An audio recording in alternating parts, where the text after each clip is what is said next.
आज शुरू हो गया है क्वाड्स इजलास क्वाड्स का। हाँ जी, 4 रुकनी इत्तेहाद का ये। So this is something very important for India because India is getting global. India is getting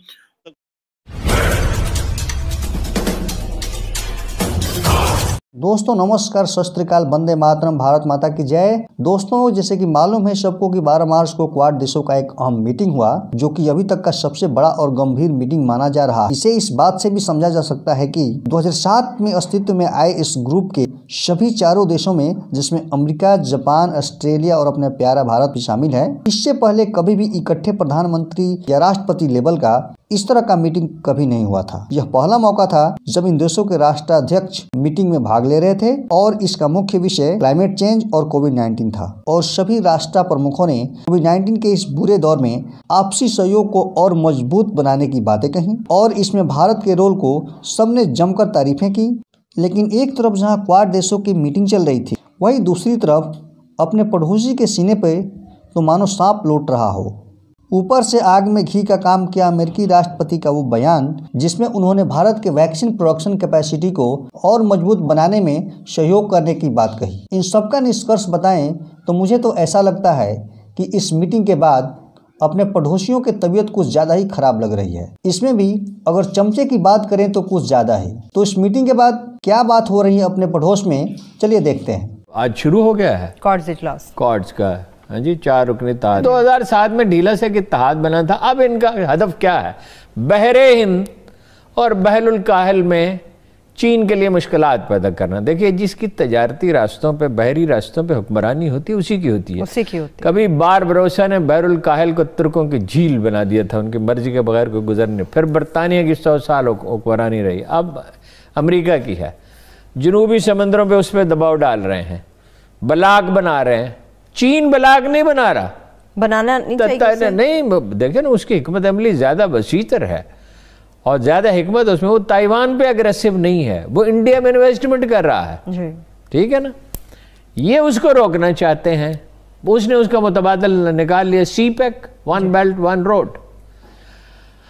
और देखिए, जो बाइडेन ने कहा तो ये कि मुकाबला करेंगे, महादाराई नहीं करेंगे, कंपटीशन, दुश्मनी नहीं। लेकिन प्रैक्टिकली उसने क्या किया है? जनूबी कोरिया से बात की, जापान से बात की, मोदी से बात की। अमलन तो महादाराई कर रहे हैं, इसलिए कि अमेरिकी एस्टेब्लिशमेंट उसे कंटेन करना चाहती है। और सब एक और अहम सवाल करना है, पाकिस्तान अमेरिका के ताल्लुकात अभी क्या है? तुर्की के हवाले से जो आपने बात की, अभी एक हमारे ताल्लुकात, हम उनके ग्रुप का, हम उनके तस्वीराती हलीफ थे, अब नहीं रहा। इंडिया उनका तस्वीराती हलीफ है, इसीलिए इंडिया की बात वो मानते हैं, इसीलिए उसे अफगानिस्तान में रोल दे रहे हैं। इसीलिए गालिबन उसी के कहने पर हेलीकॉप्टर उनको मना कर दिया जो अब हम चीन से ले रहे हैं, मॉडर्न हेलीकॉप्टर, जदीद हेलीकॉप्टर, लड़ाका हेलीकॉप्टर की में कॉन्फ्रेंस होगी, उसमें इंडिया है। तुर्की की कॉन्फ्रेंस में इंडिया, उसकी वजह अमेरिकी ईमा से हुआ होगा ना। देखिए, अमेरिकियों ने हमें हेलीकॉप्टर देने से जो इनकार किया, जो तुर्की अंडर लाइसेंस बनाता है, तो ज़ाहिर इंडिया के कहने पे किया कि ये मॉडर्न हेलीकॉप्टर हमारे खिलाफ इस्तेमाल हो गया। इंडिया से ये जो जंग बंदी हुई, मेरा ख्याल है कि इस पे हुई है, ये कंट्रोल लाइन पे जो खामोशी है कि इंडिया से ये कहा गया कि कुछ न कुछ रोल उसका रहेगा। एक बहुत बड़ी डेवलपमेंट हुई है और वो डेवलपमेंट ऑब्वियसली क्वाड के हवाले से हुई है। क्वाड रिलेटेड सिक्योरिटी डायलॉग है जिसमें ऑस्ट्रेलिया, अमेरिका, जापान और भारत हैं। और मैंने इसके ऊपर कुछ वीडियोस पहले भी बनाई हैं, लेकिन मैं इसको इतनी अहमियत इसलिए देता हूँ कि ये जो अरेंजमेंट है क्वाड का, ये 2 साल 5 साल के लिए नहीं है। ये इस अरेंजमेंट की जो वैल्यू है वो ऑलमोस्ट कम से कम, अगर आप इसको एक लॉन्ग टर्म रिलेशनशिप में देखें, जिस तरह नेटो की या जो ट्रांस अटलांटिक पार्टनरशिप थी अमेरिका की यूरोप के साथ, मैं उसको इस तरह का रिलेशनशिप देख रहा हूं। जो सबसे इंपॉर्टेंट चीज है वो ये है कि इसमें हाई लेवल डिस्कशन हुई है, जिसमें ये प्रेसिडेंट बाइडेन जो बाइडेन, उन्होंने इसको इवेंट कॉल किया था। और ये सारी बात वर्चुअल मीटिंग थी जिसमें चारों हेड्स ऑफ गवर्नमेंट जो थे वो बोले और उन्होंने अपनी बाद में एक joint statement the spirit of the quad भी उसको रिलीज किया। एक तो ये जब से कोविड-19 आया तो कोई डिस्कशन नहीं हो सकी। दूसरी जो सबसे बड़ी इसमें चीज जो which I find is important, और वो ये है कि जो प्राइम मिनिस्टर मोदी वहां पे बोले हैं, और ये एक बहुत बड़ा पुश है इंडिया के लिए। देखें, इंडिया ग्लोबली मेन स्ट्रीम हो चुका है। India is no more an India जिसको आप ये कह लें कि which doesn't have a value. India globally mainstream हो चुका है और India is becoming a brand for so many in the world. और पहले तो नॉर्मली ये होता था कि जो पहले इंडिया जो था वो एग्री नहीं होता था, और ये समिट लेवल की जो टॉप समिट लीडर्स लेवल की जो डिस्कशन है इसके लिए, क्योंकि इंडिया ने हिस्टोरिकली अपना वो जो स्टेटस रखा था कि नॉन अलाइंड है, तो वो इंडिया को तोड़ना था और वो इम्प्रेशन भी दुनिया को देना था। फिर वो एक चाइना को भी के हवाले से भी वो इस तरह का एक फ्रेमवर्क नहीं देना चाह रहा था, क्योंकि चाइना उनका बिल्कुल एग्जैक्ट नेबर है, और रशिया के हवाले से भी, और ओवरऑल एक इंडिया ने अपनी आउटलुक चेंज की है ना इसका हिस्सा बन के। और मजे की बात यह है कि इस फ्रेमवर्क में जो तासुर देने की कोशिश की गई है, वो बाइडेन एडमिनिस्ट्रेशन ने ये भी तासुर दिया गया है कि ये जो फ्रेमवर्क है दिस इज नॉट, इस मीटिंग में उन्होंने कहा है कि इसका एंटी चाइना फ्लेवर ना लिया जाए।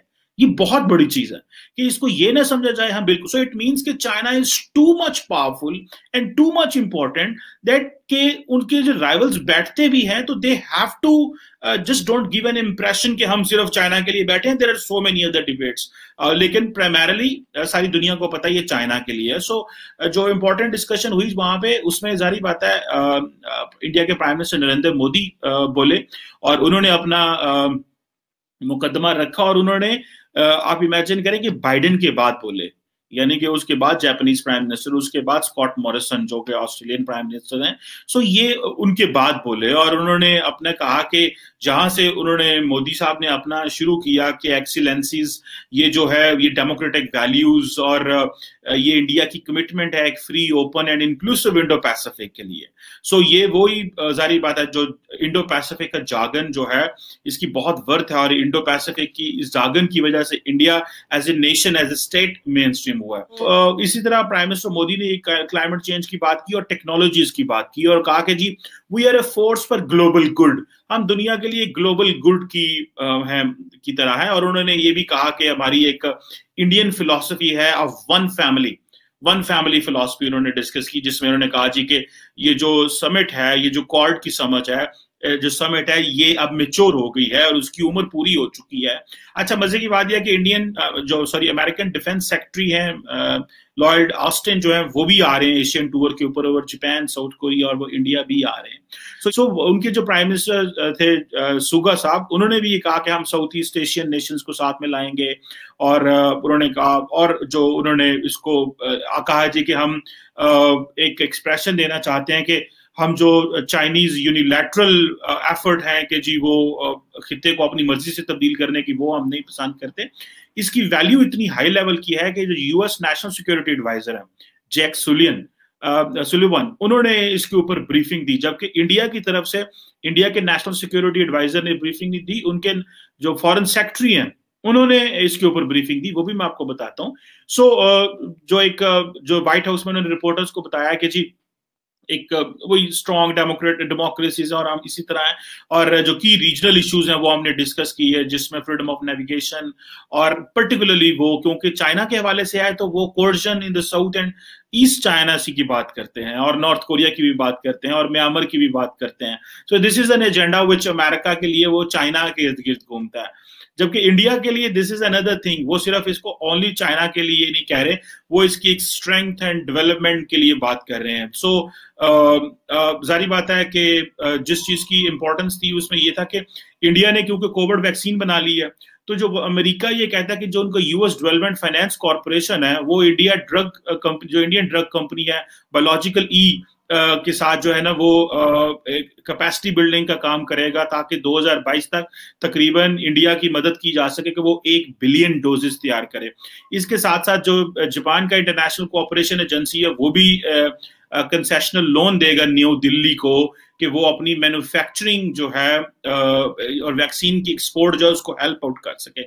इसी तरह कैनबरा ऑस्ट्रेलिया का भी अपना है कि वो भी अपनी वैक्सीन सप्लाई को आगे लेके जाएं।